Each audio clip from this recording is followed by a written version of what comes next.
Oi, sexto ano, tudo bem? Então, hoje nós vamos falar dos tipos de sujeito que está na página 11 da apostila volume 3 de vocês, tá bom? Então, vamos lá. Primeiro, o que é um sujeito? Sujeito é todo aquele que faz a ação numa oração, né? E essa oração, geralmente, ela está relacionada, ela está ligada a um verbo, tá bom? Então, por que chama sujeito? Porque o sujeito, ele é o ser que age na oração, tá bom? Então, uma oração ela é dividida em dois blocos. O bloco que está o sujeito, que é aquele que faz a oração, né, que faz a ação, e o outro que é o que ele está fazendo, tá bom? Na apostila de vocês, né, lá no 17, diz que uma oração é normalmente formada por dois grandes blocos de sentido, um que indica que se fala e o outro que se fala, tá certo? Então, existem vários tipos de sujeito. Existe o sujeito simples, que tem apenas uma pessoa fazendo a ação. E existe o sujeito composto, que tem mais de uma pessoa fazendo a ação. O sujeito oculto. E o sujeito simples é aquele que nós chamamos de sujeito determinado. Por que determinado? Porque ele aparece na oração, né? E eu sei identificar imediatamente quem é que está fazendo a ação, tá bem? Então, no sujeito oculto, eu não sei quem está fazendo a ação, mas eu sei que o sujeito ele está ali na oração, tá? Então, eu vou dar 3 exemplos para vocês. O primeiro exemplo é com o sujeito determinado, com o sujeito determinado e simples. Então, eu digo assim: o cachorro latiu para os visitantes. Quem latiu para os visitantes? O cachorro. Quem que fez a ação? Quem fez a ação? O cachorro. Então, neste caso, eu vou ter o quê? Eu vou ter que um sujeito determinado, que eu sei que é o cachorro, ele latiu para os visitantes. Ele fez a ação de latir, tá bom? Agora, desculpe. Agora, eu digo assim, pedi que o cachorro ficasse em silêncio. Quem pediu que o cachorro ficasse em silêncio? Eu. Então, o sujeito, eu sei quem é, mas ele não aparece, ele está oculto, escondido na casinha. O sujeito oculto também é chamado de sujeito implícito, tá? Ou desinencial. Por que sujeito implícito e desinencial? Implícito porque ele está escondido e desinencial é porque através da terminação do verbo eu sei quem é o sujeito. Exemplo: pedi pizza, comemos tudo. Quem pediu pizza? Eu. Quem comemos tudo? Nós. Então, o sujeito ele é desinencial porque através do verbo na primeira pessoa, né, eu sei que é eu. E depois eu sei que o verbo comemos tudo, ele está, né, na terceira pessoa do plural, que é nós, tá bem? Então, gente, se a gente for observar, é muito simples, é só observar quem está fazendo a ação e observar se esse tipo de sujeito, ele é um sujeito só. Se for um sujeito só e ele estiver aparecendo, eu tenho um sujeito simples, determinado. Se ele for um sujeito que não esteja na oração, mas eu sei quem é através da desinência do verbo, eu tenho um sujeito oculto, tá? E se eu tenho mais de um sujeito na minha oração, eu tenho aí um sujeito composto. Exemplo: eu, Otto e Estela fomos brincar no parque. Chegamos lá, encontramos o resto da turma. Quem fomos brincar no parque? Eu, Otto e Estela. Então, são 3 pessoas dentro desse contexto realizando a ação. Então, eu tenho aqui um sujeito composto. O sujeito composto, ele é diferente do sujeito simples que está no plural. Exemplo: eles brincaram muito no parque. Quem que brincaram muito no parque? Eles. Então, o sujeito aqui, ele é simples, mas ele está no plural. Então, não confundam sujeito simples, que está no plural, eles, elas, né, todos, nossas avós, o sujeito que está no plural, com o sujeito composto. O sujeito composto vai ter mais de um e vai aparecer a conjunção e. Então, ó, eu, Otto e Estela. Então, aqui eu tenho um sujeito composto, tá bem? Tá certo?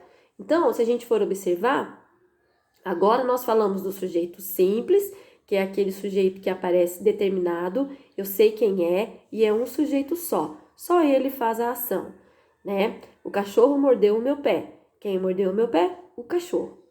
Sujeito oculto, ele não aparece na oração, mas eu sei que ele está escondidinho na oração. E como que eu sei? Através do verbo. Eu digo, morri de dor porque o cachorro mordeu o meu pé. Quem morreu de dor? Eu. Fiz os trabalhos e os entreguei à professora. Quem fez os trabalhos? Eu. Levantei-me cedo e fui passear. Quem que levantou cedo e foi passear? Eu. Agora, exemplo. Eles fizeram ótimos doces. Então, eu sei que o sujeito é eles, porque já apareceu, ele está escrito ali, o eles, tá bem? Então, o sujeito simples é uma coisa, ele aparece na frase e ele aparece sozinho.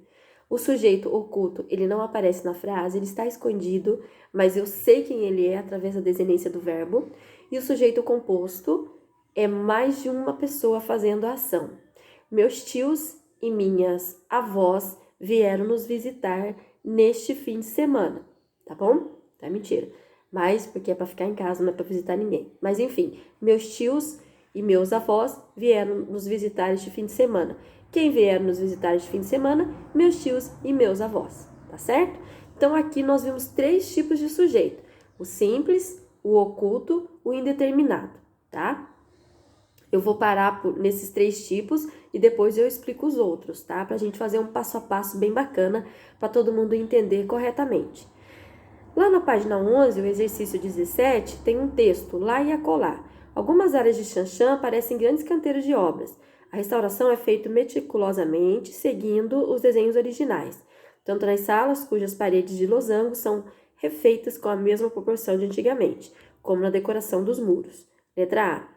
Leia a primeira frase do texto e indique o bloco ou sintagma que corresponde a. Do que se fala? Do que você está falando? Está se falando de algumas áreas de Xanxã. Então, você vai escrever isso.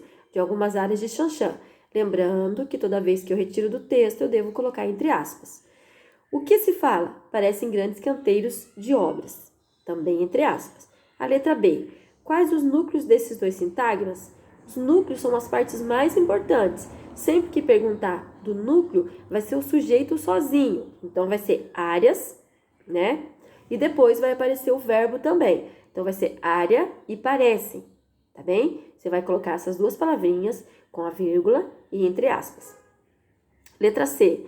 O sintagma indicado no item A, que corresponde a do que se fala, é nominal. Por quê? Porque ele não tem verbo. Então, algumas áreas de Xanxã, nenhuma dessas palavrinhas que construíram essa oração, essa frase, tem verbo. Por que eu pedi desculpa quando eu falei oração? Porque a oração, ela é feita em torno de um verbo. A frase não. A frase, ela pode ser verbal ou nominal, tá bom? Então, quando eu falo que uma oração não tem verbo, eu estou errando. Por isso que eu pedi desculpas aqui, tá certo? Então, vamos lá. Por quê? Por que você marcou nominal na letra C? Porque não tem verbo, tá? Letra D. Grife o sujeito das orações. 1. A restauração é feita meticulosamente seguindo os desenhos originais. Qual é o sujeito dessa oração em 1? Que é feito meticulosamente seguindo os desenhos originais? Meticulosamente significa que é passo a passo, tá? Então, é a restauração. O 2. As paredes de losango são refeitas com a mesma proporção do antigamente. Quem que são refeitas com a mesma proporção de antigamente? As paredes de losango. Então, eu vou grifar no 1, a restauração, no 2, as paredes de losango, tá certo?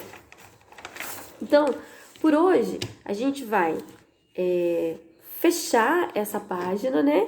Com essa explicação dos 3 tipos de sujeito, porque são mais, né? São 6 tipos de sujeito, mas a gente vai trabalhar só 3.